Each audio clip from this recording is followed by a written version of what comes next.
When I didn't play the game enough, but I still want to talk about it. Maybe it just had too much stuff, or it wasn't quite the right fit. That's what first impressions are for, to qualify our opinions, and so today I have 5 more. Hey, I'm Alex Radcliffe from Board Game Co, and we have another 5 first impressions for you. This is the second in our first impressions series of videos, and basically, first impressions, these videos happen when either I only played the game one time, or I still feel I haven't seen enough of the game to call it a review. I think for today's video, I think all of these are one-time plays. Salton Sea in particular is a tricky one. We'll get to all of these.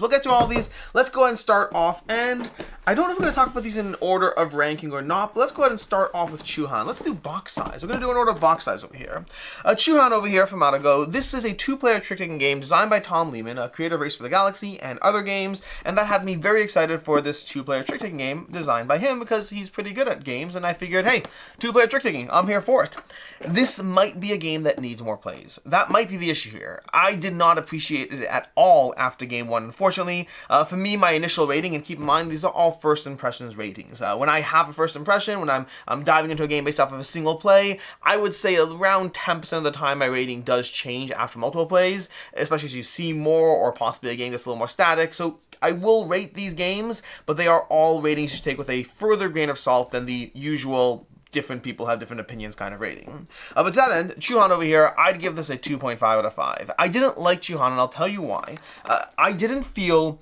Okay, first of all, it's not a trick-taking game, it's a shedding game. That's not a problem. I like shedding games. Shedding is I think shedding is a subgenre of trick-taking. Not entirely sure. Generally goes hand in hand. But either way, this is a shedding game specifically in terms of where you're going to have a random hand of cards, you're dealing out those cards to each other, and then you're going to go ahead and try to win the tricks or win the shedding of the cards while utilizing abilities. There's going to be a whole bunch of abilities. There's going to be some great art. There's going to be abilities on the various cards, and specific suits will have, specific numbers, not suits, will have abilities in them. You're trying to figure out how to balance that. Now, the thing the game has that I really did like, it has this element where you can basically take a card to draw 2 cards.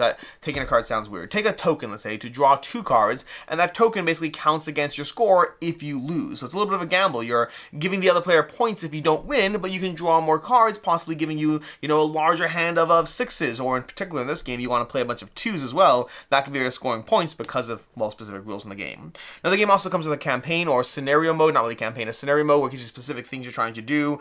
But overall, I would say I just didn't feel that I had any large sense of control over what's happening, where many tricking games or shedding games I do, and I think that the abilities were a little bit convoluted and too many of them to really be a game that I think is going to reward people who aren't playing it a lot. Now, I do think there's almost certainly a higher degree of strategy in there if you play it a lot, if you learn the game, if you play with people who play it a lot. I'm sure that it can grow. I would say that for me, if a game requires multiple plays to appreciate it in the first place, that's usually not a game for me. I want to be able to appreciate it on game 1 and appreciate it more on game 2. If after game 1 the only thing I think is, well, that wasn't fun, I'm not diving into game 2. That's the first problem you have with board games. So for me, unfortunately, Chu Han, was looking forward to it. Not a game for me. May well be a game that shows promise over time. I can 100% see that. I'm not going to get to that point, unfortunately. So a 2.5 out of 5 with large caveat. I think this will get better over multiple plays. From there, we're going to go into, like I said, box size. Let's do box size. Salton Sea over here. Almost certainly the best game on the table. We're diving into this. This is the best game on the table. The reason this is getting a first impressions is because I've been trying to wait to get a second play in of this one, and it just hasn't happened yet, and I don't know exactly when it will. You see, Salton Sea is fun to rare games. I tabled it when it first came in, and I thought it was really good, but also really long for what it's doing. So, and that's the tricky part, because if I'm rating this on the gameplay alone, I'd want to give it a 4.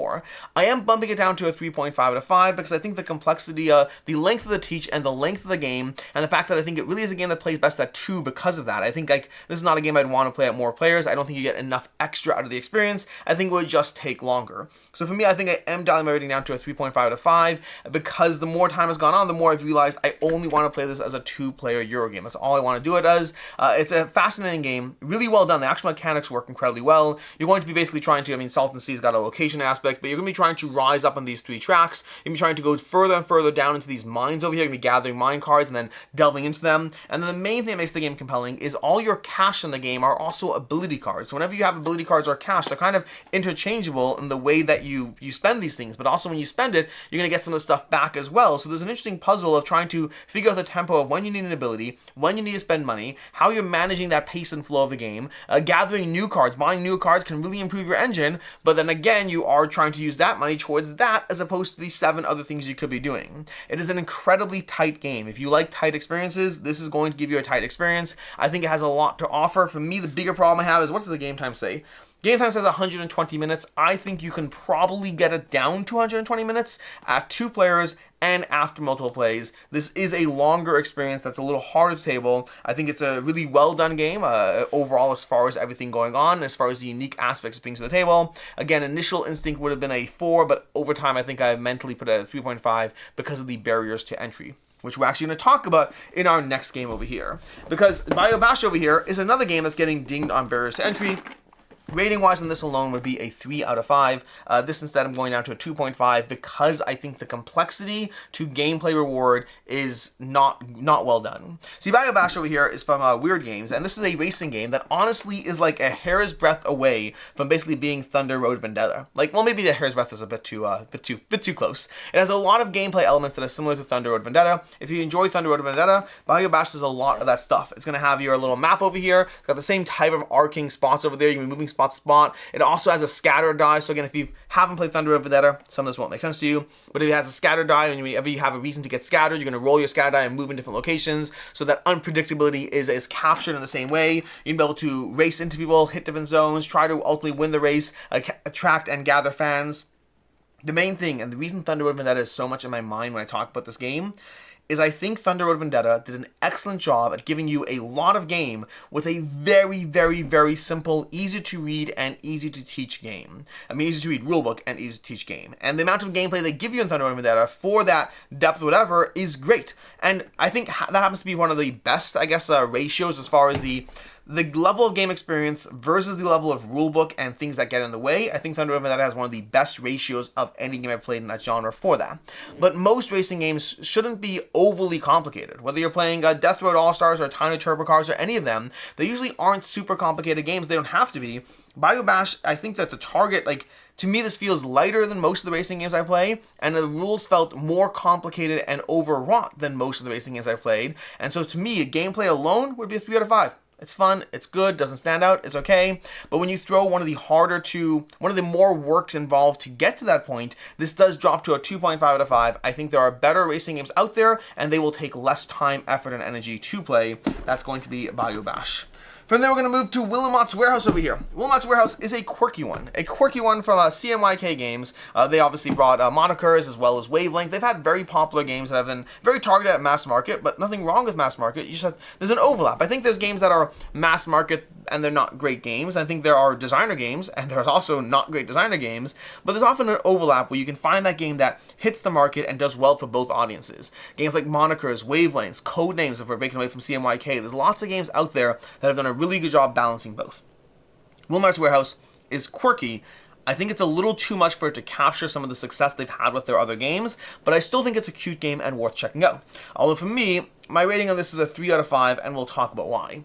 So, over here, Wilmot's Warehouse basically has you gathering cards and placing them into a warehouse. So all these cards have just generic symbols on them, and you're placing them into the warehouse in order to go ahead and create stories. So for right now, they actually have this example going on in the back. We have the lock. Okay, this is a lock. Do we place it over here because it protects the half-eaten cookie from eaten by a slug? Or do we place it under the moon? Wait, how did this? We place it... I don't even know how they're doing this. Under the moon, we're enjoying whipped cream or a mug of hot cocoa. Oh, okay, gotcha. You can put it down over here, and that has the whipped cream is being protected from the hot cocoa or whatever it is. You basically create these narratives as you go. So you see a random shape, you put it into the grid, and you tell each other a story. That's what happens. So like we have all these little shapes over here. So I get this little thing, I'm like, oh, let's put the man walking in the center of the grid, because that's your first tile over there, and that's because you can walk in all directions. And then I gather this tile over here, and I'm like, sushi, great. Let's go ahead and put it next to the man walking to the right, because I'm a righty, I eat with my right hand, so when I walk to the right, I'm going to pick up a piece of sushi. And then I go ahead and gather this, I'm like, sprinkles, we're going to put that on top of sushi, because sprinkles go on top of everything. So we have food on top of of food, sprinkles on top of sushi. You agree with the other players to create stories as you go. It made more sense when I did it myself as opposed to when I was trying to read their stuff. Not that those don't make sense, but everyone's going to have their own little weird ways the mind works. That's round 1. Then you go to round 2 where you do the same thing, continuing to lay out the grid. Now, whenever you do these, you're putting them face down. So you place down a token, and you create a story, and then as you do this, you're creating a memory game, effectively. And in round 2, you have a new rule. Maybe the rule is that the person looking at the card can only say one word. Maybe the rule is you only have 2 minutes for the entire round of 7 cards that you place out. But across the course of the game, you're placing out 35 cards into the grid, 5 days, 7 cards per day, and they're all face down. And then you go through a 5-minute timer round where you start grabbing customers, because a whole stack of matching cards, which are the customers that they're looking for the lock or for the sprinkles or for the sushi or whatever you call these things. And you have to find these things, turning over and matching. You don't even turn over. You just literally put the card face down on the spot, and then you stop the time when you're done, and you see how well you did and score accordingly. So it's a memory game that's based on creating stories of how objects interact with each other, working together at the table in this cooperative game that's going to be a little zany, a little crazy, a little quirky, and it's also upside down.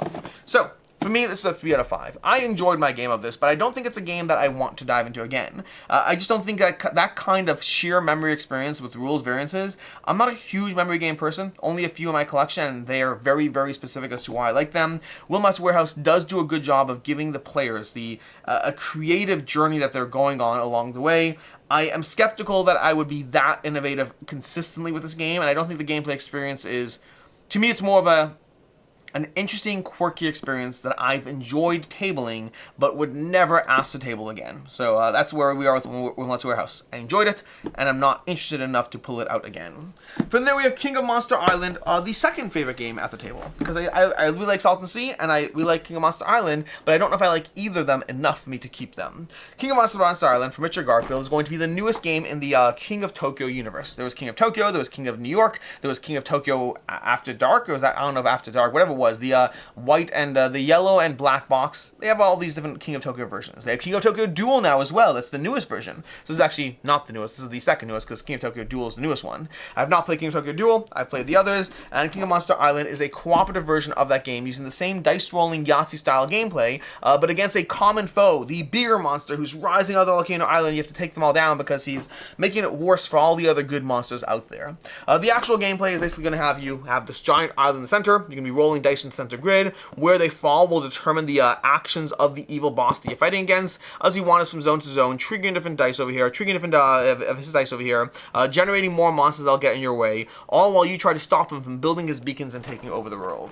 Ultimately, you're gathering powers and abilities just like you did in regular King of Tokyo. You're rolling dice multiple times to get the right combination of results, just like you did in regular King of Tokyo, but this time you're doing so against a common monster, but you also have your ally card that you're getting. The ally card is arguably one of the most fun parts of the game because it gives your monster, which weirdly enough the monsters have no asymmetry, but as you gather an ally card you get asymmetry. So I wish they had asymmetry on both so you can mix and match. Either way, as it is, it's still fine. You get these ally cards that as you gain power you get consistently more powerful in the game throughout the course of the game, and it's overall a fun enough experience. Where I struggle with this one is, for me, this is one where I play this with my kids, and my kids have various ranges, and I think that it's a little more complicated, that I had to run things a little bit more than I wanted to for playing with my kids, but I also think that it's too light for playing it with my, with my regular game group. So I think this falls into a very specific gateway audience or, older kids range as far as what the target audience is. For me, I've enjoyed it. I like it.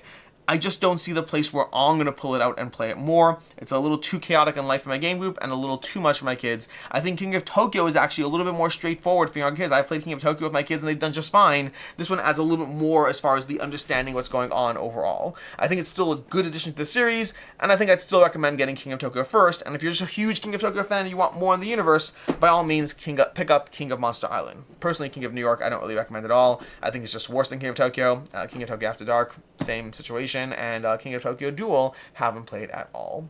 And that's you have it over here. Those are your 5 first impressions reviews, 5 games that I've played once and probably will not be playing again unless I happen to for some reason. Again, Salton Sea, I'd play this with my person. Someone who knew the game, I'd happily play Salton Sea. King of Monster Island, I'd happily play again. Wilmot's Warehouse, pull me over at a con and go ahead, let's make some stories together. These two I think I'd actively turn down.